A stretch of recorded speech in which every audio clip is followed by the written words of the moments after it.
سلام، امیدوارم حالتون خوب باشه و روز خوب و خوشی داشته باشید. همه درباره پیاده روی و فوایدش صحبت میکنن، ولی درباره اینکه چطور پیاده روی بکنیم که به سلامت جسم ما بیشتر کمک بکنه توضیحی داده نشده. چون اگر پیاده روی اصولی و درست انجام نشه، نه تنها مفید نیست بلکه ضررهای زیادی را برای مفاصل و بدن ایجاد میکنه. توی این برنامه من میخوام 3 نوع پیاده روی اصولی و درست رو برای شما توضیح بدم که نه تنها به سلامت جسم شما کمک میکنه بلکه به سلامت ذهن شما هم کمک میکنه. پیاده روی جزئی از زندگی ما انسان ها بوده تا به الان، هرچند در طول سالها با رشد تکنولوژی و اومدن وسایل نقلیه این تحرک و فعالیت کمتر شده و حتی برای خریدن مواد غذایی هم دیگه تقریبا کمتر بیرون میریم و سفارش میدیم، دم در دریافت میکنیم. باعث شده که خب جسم ما تحرک کمتری داشته باشه و سلامتیمون به خطر بیفته و روز به روز بیماری های مختلفی ایجاد بشه که اصلا خودمون هم میمونیم که این بیماری ها از کجا ایجاد میشه، چرا هی بیماری ها داره بیشتر و بیشتر میشه. با اینکه علم پزشکی داره به سرعت رشد میکنه ولی بیماری ها هم به همون سرعت داره بیشتر میشه. خب اینها دلایلی داره که یکی از دلایلش تحرک و فعالیتی که من امروز میخوام درباره‌اش صحبت بکنم. ببینید پیاده روی، خب یه سری پیاده روی ها هستش که مفید نیست واسه بدن، مثل پیاده روی روی تردمیل و پله. اگر اصولی و درست انجام نشه نه تنها مفید نیست بلکه ضرر هم داره برای مفاصل زانو، برای همه اندام‌های بدن. چون یه سری‌ها روی پله رو بالا پایین میرن و روی پله پیاده روی میکنن یا مثلا روی تردمیل پیاده روی میکنن و اینها ضربه های محکمی رو به مفاصل مخصوصا زانو میزنه که باعث ایجاد زانو درد میشه. ولی بهترین نوع پیاده روی در فضای طبیعت هستش. پیاده روی در طبیعت فواید بسیار زیادی داره که من اول درباره فواید پیاده روی صحبت میکنم و بعد اون 3 نوع پیاده روی اصولی و درست رو براتون توضیح میدم. یکی از فواید پیاده روی اینه که اگر ما پیاده روی اصولی و درست و طولانی مدت انجام بدیم باعث میشه که عوامل التهاب‌زا از مایع مفاصل خارج بشه و درد کمتری احساس بکنیم، یعنی درد اون مفاصل کمتر بشه. فایده دوم اینه که حساسیت به انسولین رو در بدن کاهش میده. یعنی کسانی که دیابت دارن یا پیش دیابتی هستن و یا قند خون بالایی دارن حتما باید پیاده روی رو جزئی از برنامه روزانه‌شون بذارن تا از پیشرفت دیابت و بدتر شدنش پیشگیری بکنه. فایده سوم اینه که پیاده روی هورمونی به نام گریلین رو در معده ترشح میکنه که باعث کم اشتها شدن میشه. یعنی شما وقتی پیاده روی طولانی دارید برمیگردید اصلا احساس گشنگی نمیکنید، یعنی حس میکنید که الان سیرید، اصلا اشتهایی به خوردن ندارید، فقط دوست دارید آب بخورید. به خاطر اون هورمون گریلین که توی معده ترشح میشه باعث میشه که احساس سیری تو شما ایجاد بشه. فواید دیگه پیاده روی اینه که باعث بهبود گردش خون میشه، باعث تنظیم فشار خون میشه، باعث میشه قلب بهتر کار کنه، یعنی ضربان قلب رو تنظیم میکنه، انسولین رو پایین میاره و قند خون رو هم پایین میاره. فایده دیگه پیاده روی اینه که پیاده روی هورمونی به نام گروث فاکتور رو توی مغز ما ایجاد میکنه، ترشح میکنه که این هورمون هورمون رشد و هورمونیه که باعث ایجاد اتصالات جدید عصبی تو سیستم عصبی ما و تو مغز ما میشه. ترشح این هورمون باعث میشه که حافظه بلند مدت ما خوب کار بکنه، جلوگیری میکنه از آلزایمر و باعث میشه که در زمان پیاده روی ما الهامات و ایده های جدیدی رو تو ذهنمون دریافت بکنیم. یعنی وقتی که ما پیاده روی میکنیم به خاطر ترشح هورمون گروث فاکتور این باعث میشه که تو پیاده روی وقتایی که فعالیت جسمی داریم ما، نه فقط پیاده روی، خیلی از مواقع توی دوش گرفتن، خب اون توی دوش گرفتن و حمام کردن ما فعالیت فیزیکی داریم. توی حمام کردن چون آب کلا خودش انرژی داره، هوای آزاد انرژی داره، توی طبیعت پیاده روی کردن انرژی داره، باعث میشه که یعنی بودن توی این فضای انرژی زیاد، انرژی طبیعی، باعث میشه که ذهن ما باز میشه و الهامات و ایده های بهتر و جدیدتری رو دریافت میکنیم. جواب خیلی از سوالهایی که مدت‌ها بود تو ذهنمون بود رو دریافت میکنیم که اصلا یه دفعه میگیم همینه، جواب سوالمو گرفتم. یعنی تأثیرات خیلی زیادی هم برای سلامت جسم و هم برای سلامت ذهن داره. اگر به صورت مدام انجام بشه و اگر طولانی مدت باشه، یعنی پیاده روی نیم ساعت فایده‌ای نداره، چون پیاده روی کلا اینو همه دیگه میدونیم، پیاده روی 20 دقیقه نیم ساعت اول فقط قند بدن میسوزه.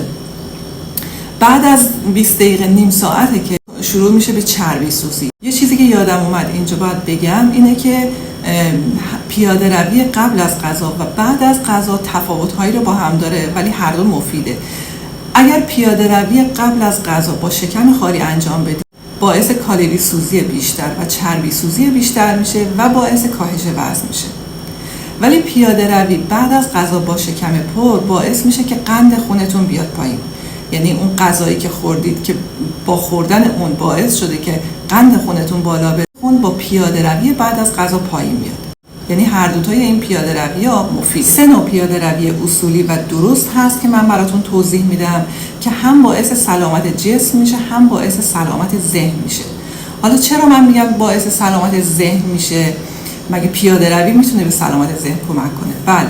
این 3 نوع پیاده روی که من توضیح میدم باعث میشه که تمرکز شما بیشتر بشه و اون تمرکز بیشتر باعث میشه حافظه بلند مدت شما بیشتر بشه، جلوگیری میکنه از آلزایمر و خیلی فواید دیگه ای داره. نوع اول این پیاده روی اینه که شما پیاده روی که شروع کردین بعد از 10 دقیقه یک رو شما 5 دقیقه پیاده رویتون رو سرعت بدید، یعنی با سرعت زیاد پیاده روی بکنید طوری که تپش قلبتون بیشتر بشه، تنفستون هم تندتر بشه. بعد از 5 دقیقه تند رفتن دوباره 10 دقیقه ملایم پیاده روی بکنید، همون پیاده روی نرمالی که داشتید. بعد دوباره 5 دقیقه تند بکنید، دوباره 10 دقیقه ملایم بکنید. همین پیاده روی رو اگر 1 ساعت 1 ساعت و نیم انجام بدید خیلی فواید زیادی داره برای جسم و باعث میشه تمرکز شما روی پیاده رویتون باشه. چون ما توی پیاده روی ذهنمون 1000 جا میره، یعنی وقتی که پیاده روی معمولی داریم میکنیم حتی توی پارک، توی فضای آزاد، ذهنمون مدام توی گذشته و آینده و نگرانی و استرس داره میچرخه. ولی توی پیاده روی اگر سعی کنیم کاری بکنیم که ذهنمون تمرکز بیشتری روی پیاده روی داشته باشه، این تمرکز باعث میشه که حافظه بلند مدت بیشتر بشه و جلوگیری میکنه از آلزایمر. پیاده روی نوع دوم و سوم پیاده روی مدل چینیه که ما به خاطر زندگی که تو چین داریم از چینی‌ها یاد گرفتیم. یکی از اونها اینه که وقتی چینی‌ها پیاده روی که میخوان بکنن، البته نه توی خیابون و جاهایی که ممکنه ماشین و وسیله‌ای باشه، توی پارک‌ها پیاده روی که میکنن به صورت عقب پیاده روی میکنن، یعنی به سمت جلو پیاده روی نمیکنن، به سمت عقب میرن و میبینیم مثلا 4 بار 5 بار دور تا دور پارک رو به صورت عقب پیاده روی میکنن. دلیلشون هم اینه که ما به خاطر اینکه وقتی پیاده روی عقب میکنیم باید هر 2-3 قدم یه بار برگردیم پشتمون رو نگاه بکنیم که با چیزی برخورد نکنیم. این باعث میشه که هم تمرکزمون روی پیاده روی باشه، هم باعث میشه که حافظه بلند مدتمون قوی تر بشه، هم جلوگیری میکنه از آلزایمر و هم باعث میشه که زانو دردمون کمتر بشه. البته اینو بیشتر چینی هایی که سنشون بالاتره، یعنی بالای 40 و 50 هستن انجام میدن، نه همه چینی ها. ولی خب یه پیاده روی خیلی مناسبیه واسه شون. خیلی مهمه واسه شون که توی سربالایی ها عقب پیاده روی بکنن، به خاطر اینکه میگن وقتی شما داری به صورت جلو سربالایی رو میری بالا فشار خیلی زیادی روی زانو میفته، ولی وقتی عقب سربالایی رو میری بالا باعث میشه که زانو درد نگیری. پیاده روی سوم پیاده روی گروهیه، ولی نه از اون پیاده روی که همه با هم حرکت بکنن. پیاده رویشون اینجوریه که به صورت صف پشت سر هم حرکت میکنن، یعنی مثلا حدود 5 نفر 10 نفر 15 نفر هر چند نفر که هستن به صورت صفی وای میستن، نفر اول سرگروهه و به هر کس یه شماره میده و همه باید شماره خودشون رو حفظ کنن. بعد سرگروه در حال حرکت سرگروش یه شماره‌ای رو صدا میکنه، مثلا میگه شماره 7. شماره 7 از صف خارج میشه و با سرعت پیاده روی میکنه، میره جلوی صف وای میسته.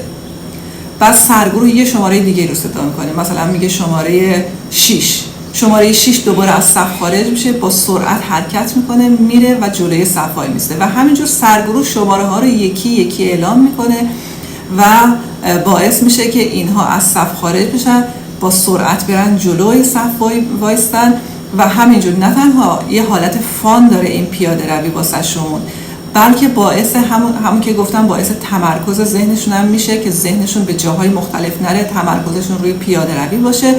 و یه فایده دیگه این که همون پیاده روی نوع یکی که گفتم 5 دقیقه تند برید 10 دقیقه آروم برید، همون پیاده روی رو داره، یعنی هم آروم پیاده روی میکنن و وقتی شمارهشون صدا میشه با سرعت پیاده روی میکنن. یعنی تمام این پیاده روی ها هم به سلامت جسم کمک میکنه، هم به سلامت ذهن کمک میکنه اگر طولانی مدت و مداوم هر روز انجام بشه.